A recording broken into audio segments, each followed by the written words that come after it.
Let's begin this afternoon by taking a look at who's looking at you, or may potentially be.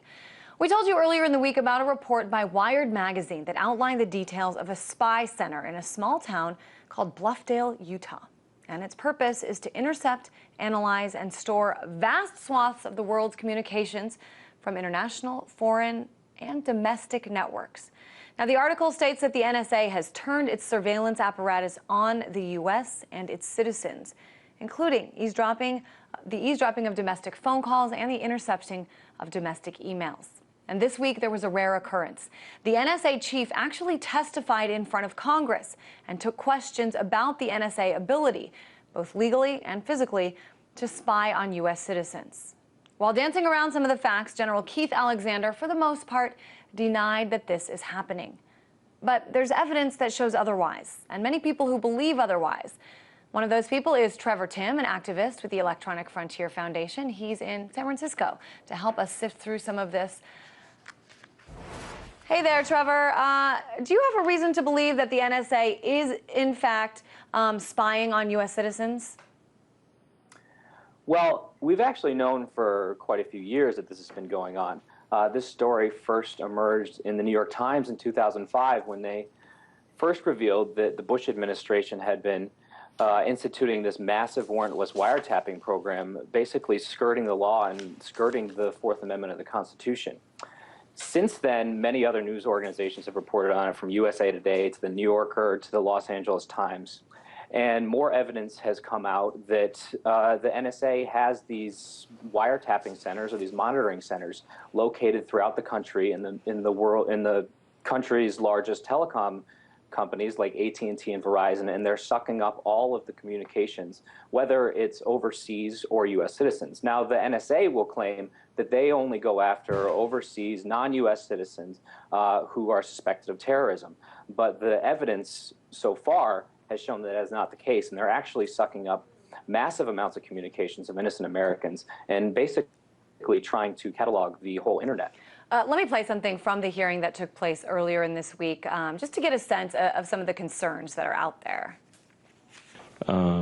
If Dick Cheney were elected president and wanted to detain and incessantly waterboard every American who sent an email making fun of his well-known hunting mishaps, what I'd like to know is, does the NSA have the technological capacity to identify those Cheney bashers based upon the content of their emails? Yes or no? No. So General Alexander goes on to explain that assuming those emails are in the United States, the NSA does not have the ability to do that. That in the U.S., the NSA would have to go through the FBI to get a warrant, sort of deflecting responsibility here.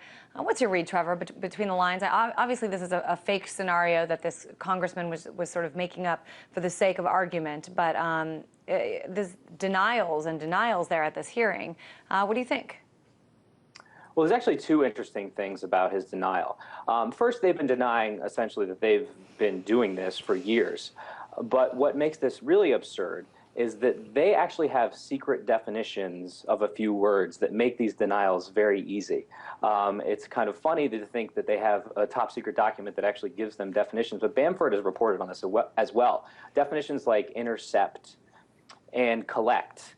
What they mean by that is, or what normal people like you and I or anybody else would think is intercept is collect, is if their monitoring centers are collecting our emails and storing it in their data centers in the NSA facility like in Utah, that's collecting.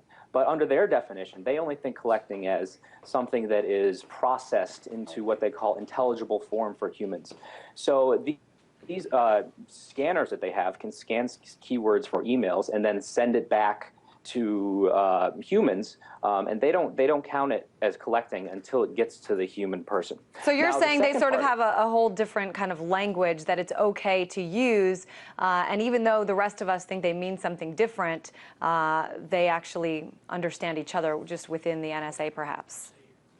Right. That's why it's so hard to question them, because you can say, "Are you collecting people's emails?" and they'll say no when they're using their secret definition of the word collect.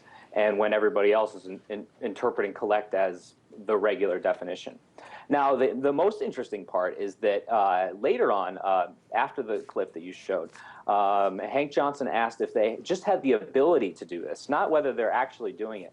And that's where the denial gets really interesting, because Keith Alexander actually says that they don't even have the ability. And, you know, we know with actual proof and evidence that that's not true. A whistleblower named Mark Klein came to EFF in 2006 and gave us detailed blueprints and evidence that there's a room in AT&T down the street in San Francisco, actually, that holds a secret wiretapping room that the NSA is sucking up all of these communications. Later on, USA Today came out with an article explaining that actually all telecom companies have similar situations set up in their companies, and that the NSA was collecting all sorts of communications, whether it was U.S. citizens or overseas, and they could have easily set this up so where they only got overseas communications, but they purposely went to all of these companies, even some in the middle of the U.S. where obviously it's just domestic communications, and they are now, we think, transferring, when this data center in Utah is finished, they're going to transfer all this information and store it on their servers for data mining in the future. Well, going on what you said, Trevor, I mean, I guess it depends on what the definition of ability is. Do they have the legal ability? No. Does that mean that they don't have the physical ability? That could be something different. I think it's important to kind of hone in on, like you say, the meaning of these words. Let me talk to you about something else, something that changed just as of yesterday. U.S. Attorney General Eric Holder gave the National Counterterrorism Center license to retain America's data for up to 5 years, even if the subjects in question are not suspected of having ties to terrorism. Now, of course, it's not totally clear what the NTC has access to and what it doesn't, but I'm wondering what you've discovered sort of in your research that this could all mean. Yeah, this was really disturbing because as it stands now, the government can hold private information for 180 days. And now Eric Holder is saying that now we can hold it for 5 years. And not only that, but they can share it between agencies. So this was meant to stop terrorism like a lot of other laws. And the Counterterrorism Center, the National Counterterrorism Center, has access to this information, but it can also be spread throughout other agencies, and everybody's going to have access to it. So it's just another massive privacy violation in the name of stopping terrorism. We've seen this countless times where the U.S. government is using terrorism as an excuse to invade people's privacy. You know, this warrantless wiretapping situation is one. These new guidelines are another. And the Patriot Act, which was obviously passed under the guise of stopping terrorism, ends up being used 99% of the time for crimes that have nothing to do with terrorism, that may be minor crimes like drug crimes or targeting innocent people. So it's just part of a pattern where the U.S. government is still using terrorism as kind of a scare tactic to pass these laws that otherwise would obviously skirt the Constitution. Certainly, we will keep our eyes on, it seems like every couple days something new comes out related to this. Trevor Timm, an activist with the Electronic Frontier Foundation, joining us from San Francisco.